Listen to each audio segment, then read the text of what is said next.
Não foi um jogo assim, né, daqueles jogos brilhantes que a gente imaginava, porque ele estava carregado com uma carga de tensão absurda, né? Fato. Se tratar de uma briga lá na parte de baixo da tabela. Mas foi equilibrado, hein, meu? Foi.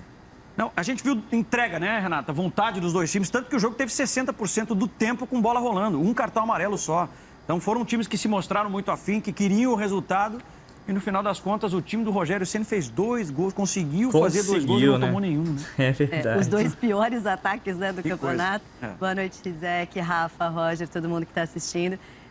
Acho que eram os 2 piores ataques, né? Na soma, talvez fosse um 0-0, mas o São Paulo melhorou muito no segundo tempo a sua eficiência ofensiva, depois da entrada do Benítez também, que melhorou.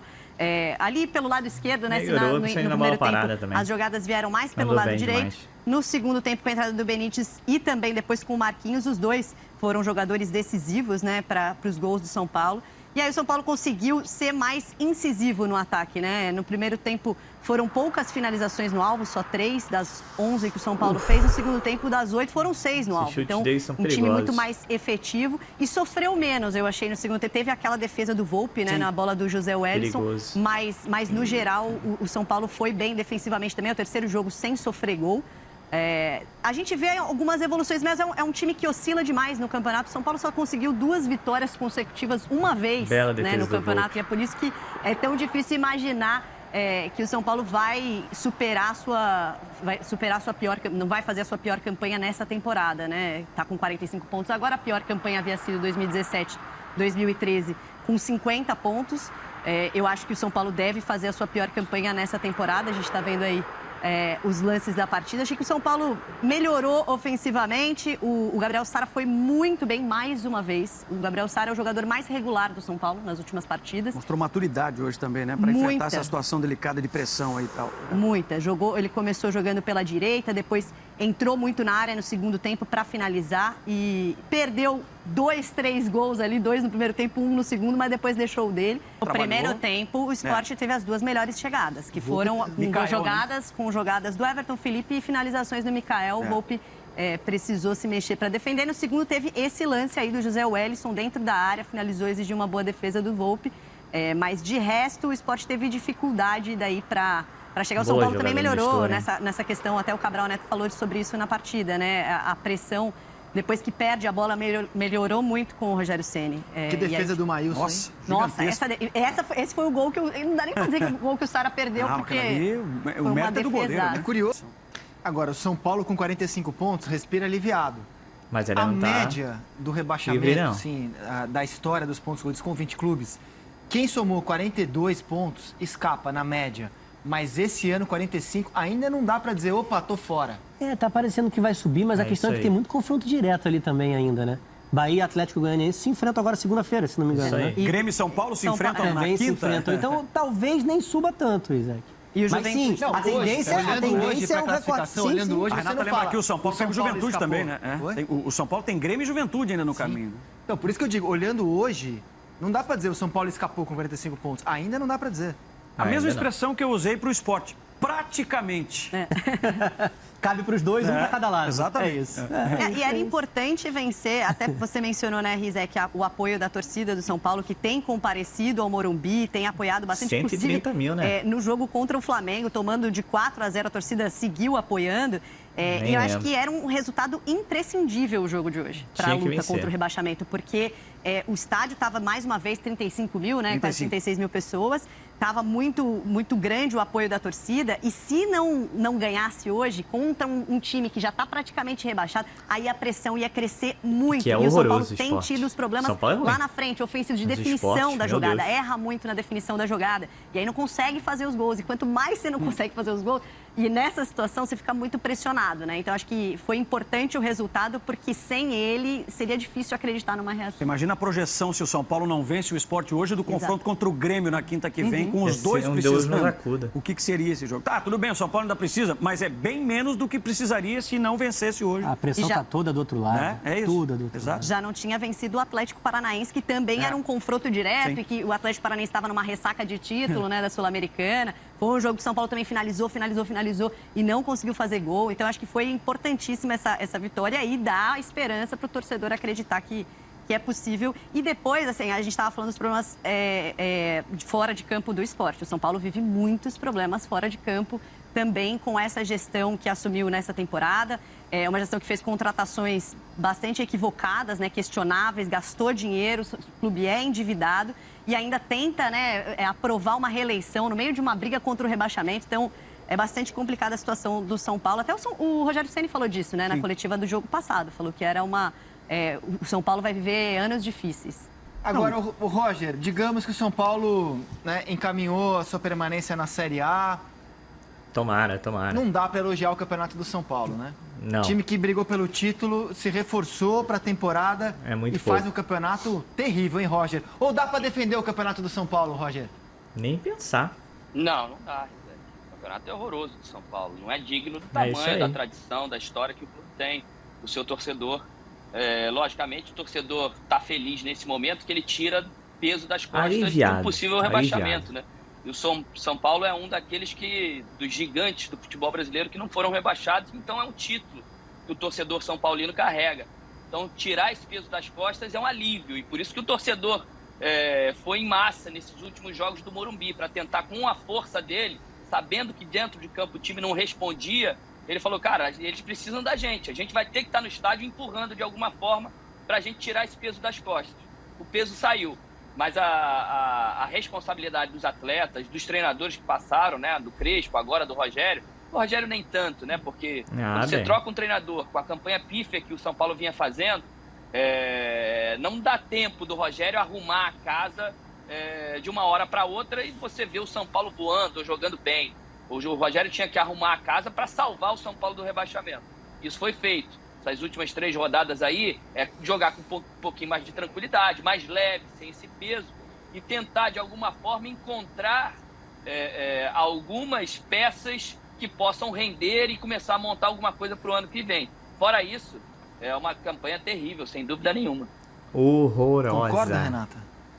Com certeza. Acho que a expectativa do torcedor era bem diferente, né? Até estava falando há algum tempo, a briga do São Paulo sempre foi contra o rebaixamento, né? Em alguns momentos vencia um jogo, não, agora tá olhando para cima, mas nunca olhou para cima porque nunca emendou a segunda vitória, né? Só lá no início. São Paulo demorou para vencer a primeira 10 rodadas, até vencer a primeira vez no campeonato, depois venceu a segunda e aí nunca mais repetiu essa sequência. Então, um time que oscilou tanto ao longo da temporada não tem como estar brigando por outra coisa senão contra o rebaixamento. Mas chama a atenção, né, Rizek? A quantidade de contratações, na temporada passada foi uma contratação e o time brigou pelo título, chegou em semifinal de Copa do Brasil. Nessa temporada foram 9, 10 contratações e o time está brigando contra o rebaixamento. E até o Rafa e o Roger mencionaram essas trocas, né? A troca de técnico e aí teve também muita troca de peças no setor ofensivo. Inclusive com o Rogério que está buscando ainda o encaixe. Ele já colocou o Gabriel Sara para jogar pela esquerda, agora coloca para jogar mais pela direita. Ele já testou Rigoni Caleri, já testou Rigoni e Luciano. Ele fez vários testes no ataque, assim como o Crespo, que também teve problemas de lesão. E aí, quando você troca várias peças, parece que muitas vezes o problema do São Paulo é justamente entender onde estão as suas peças, para definir as jogadas de uma maneira mais efetiva. Muitos passes errados. O último passe, sabe? Parece que você toca o outro. Não vi que você ia tocar ali para mim. E falta esse entrosamento, porque ao longo da temporada inteira o São Paulo está trocando, testando, né? Parece que é fim de temporada, mas parece que o São Paulo está ainda em início, sabe? Quando você está testando, o que vai jogar aqui? Hoje vamos Sara pela direita e o Igor Gomes pela esquerda.